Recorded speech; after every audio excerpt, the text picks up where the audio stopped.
The emergency lights of Outpost Kepler 442 flickered red against the frozen metal walls. Captain Alex Chen had seen countless abandoned stations in his 15 years navigating the Outer Rim, but something about this one felt different.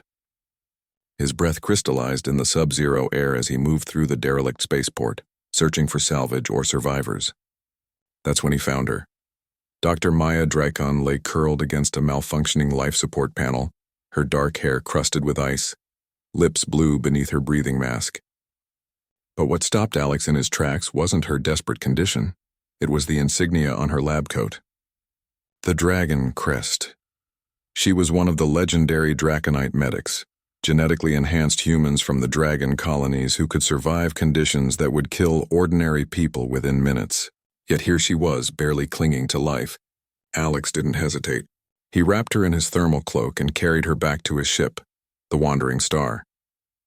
As the airlock sealed behind them and warmth flooded the cabin, Maya's eyes fluttered open. They were an impossible shade of amber, another mark of her Draconite heritage. "Why?" she whispered, her voice hoarse. "Why save me?" "Your scanners. You must have seen what I am." Alex set her down gently in the medbay. "I saw someone who needed help. That's all that matters." What he didn't tell her was that the galaxy had been at war for 3 years. The Draconite colonies had broken away from the Human Federation, claiming their genetic enhancements made them a separate species deserving of their own empire. Billions had died. Hate had become policy, and here he was, a Federation captain saving the enemy. But Maya Dracon wasn't his enemy. Over the following weeks as she recovered, Alex learned her story. She had been a battlefield surgeon, trying to save lives on both sides of the conflict. Her own people had exiled her for treating pure humans with the same care she gave to Draconites. She'd been left on that frozen outpost to die, a traitor to her own kind for believing in the fundamental unity of humanity. "We're all human," Maya told him one night as they shared a meal in the galley. "Enhanced or not, we came from the same world. We share the same ancestors. This war, it's insanity," Alex found himself agreeing.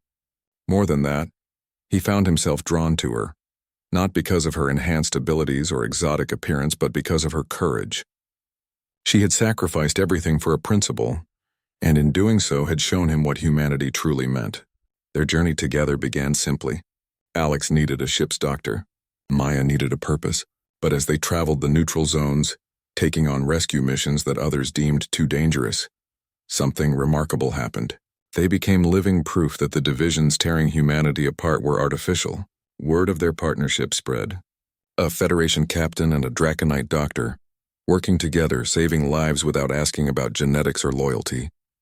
They treated plague victims on mining asteroids, evacuated civilians from war zones, and once even rescued a damaged warship, discovering too late it carried both Federation and Draconite crew who had been fighting each other until their ship's systems failed. Maya treated them all, her enhanced reflexes and medical knowledge saving dozens of lives. Alex used his reputation to negotiate safe passage. Together, they did what governments and generals said was impossible. They made peace one person at a time. The turning point came at the Battle of Rigel Station. A massive engagement had left thousands of wounded drifting in space, both sides too depleted to mount rescue operations. Alex and Maya spent 72 hours straight pulling survivors from wreckage, their small ship's medbay overflowing with injured soldiers from both sides. A Federation admiral and a Draconite war leader both found themselves being treated side by side in the Wandering Star's cramped medical bay. They watched Maya work without rest, her enhanced endurance pushed to its limits while Alex coordinated rescue efforts with vessels from both fleets.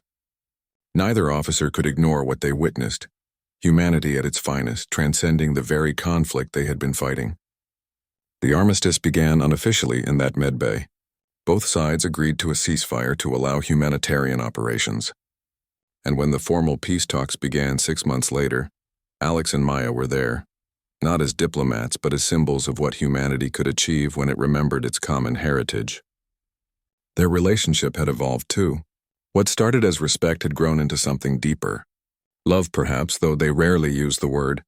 They understood each other in ways that transcended genetics or politics. Maya's enhanced abilities and Alex's stubborn human determination complemented each other perfectly, where she could survive the unsurvivable.